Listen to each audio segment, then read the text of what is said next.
There is a specific kind of blindness that only strikes people who have never had to build anything from the ground up. I watched the new executive stroll through the glass doors of Apex Medical Solutions, exuding the unearned confidence of someone who inherited the world rather than earning it. His pristine tailored suit and expensive cologne seemed entirely out of place in our clinical environment. He was scrolling through his phone, completely ignoring the staff who had kept this company alive through decades of regulatory hurdles and financial crises. My name is Rachel Vance, and I had devoted nearly 20 years of my life to this laboratory. When I first walked through these doors as a fresh graduate, I believed that public health was a calling rather than a business transaction. Over the next 2 decades, I watched CEOs come and go, survived massive corporate restructures, and spent my holidays fixing failing batches while everyone else was opening presents. We specialized in creating custom medications for vulnerable patients in rural communities, people who literally depended on our precision to survive. Everything changed the morning this man, whose name was Vance Sterling, was suddenly appointed as our chief operating officer without a single interview. He was the founder's new son-in-law, and his previous experience consisted entirely of managing luxury boutique hotels. Our brilliant mentor, who had guided the technical team for years, was forced to quietly pack her belongings to make room for his massive new mahogany desk. When I questioned human resources about the lack of a transparent hiring process, they simply stared at their monitors and told me the role had been filled internally. During his very first staff address, Vance stood on the stage and announced that our facility had been trapped in a small business mindset for far too long. He tossed out trendy corporate buzzwords every few seconds, shouting about scaling revenue streams and maximizing profit margins without mentioning patient safety a single time. When our veteran lab technician raised his hand to express deep concern over an unrealistic 40% production increase, Vance flashed a patronizing smile and dismissed the warning as a symptom of an outdated, fearful attitude. By the middle of the summer, Vance had systematically dismantled the safety protocols that defined our operation. He redirected the quality assurance team to report directly to him, effectively cutting out the scientific directors who actually understood chemical stability. Then he took the terrifying step of eliminating the mandatory pre-batch review system that had protected our patients from compounding errors for over 15 years. I sent multiple formal warnings to his office regarding the severe risks, but each email was dismissed with a cold, automated response stating my feedback was noted. The axe finally fell on a rainy Tuesday morning when I was abruptly summoned into his newly redecorated office. Vance did not even bother to offer me a chair, choosing instead to stand in front of a giant motivational poster celebrating disruptive innovation.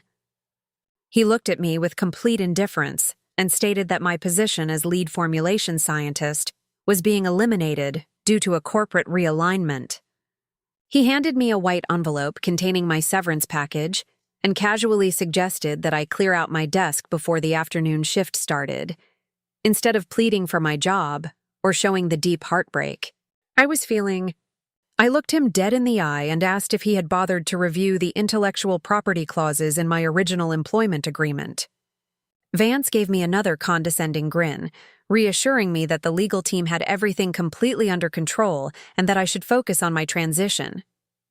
I simply nodded, picked up my lab coat, and walked back to my station to pack my few personal belongings into a small cardboard box. What Vance did not realize was that he had just made the biggest mistake of his corporate life.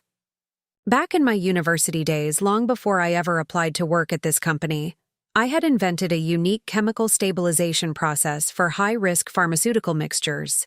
I had filed the patent entirely under my maiden name, Rachel Thorne, and had never updated the registration after getting married.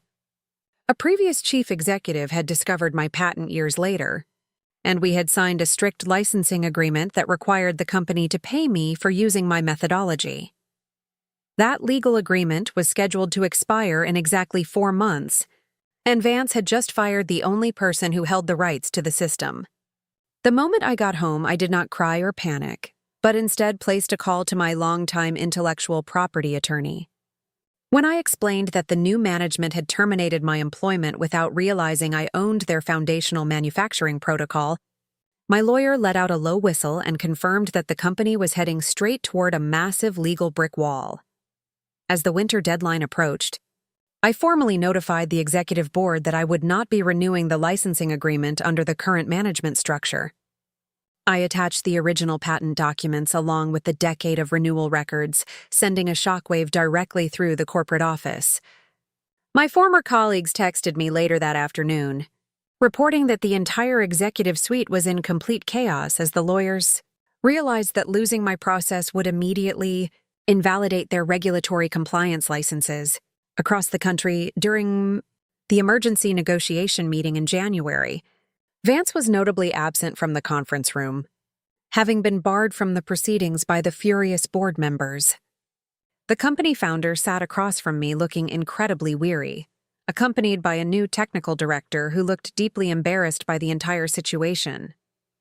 I had no desire to destroy the company because real patients still needed our medicine, but I refused to back down until our strict safety protocols were legally reinstated as permanent company policy. We eventually signed a new contract that granted me an incredibly generous royalty rate and formal recognition as the author of the system. Vance resigned from the organization just a few weeks later, disappearing from the industry as quickly as he had arrived. I was recently invited to speak at a national pharmaceutical convention where a young scientist asked me how I managed to stay so incredibly calm during the betrayal. I told her that being underestimated by arrogant people is actually a tremendous gift because it leaves your hands free to build your own future.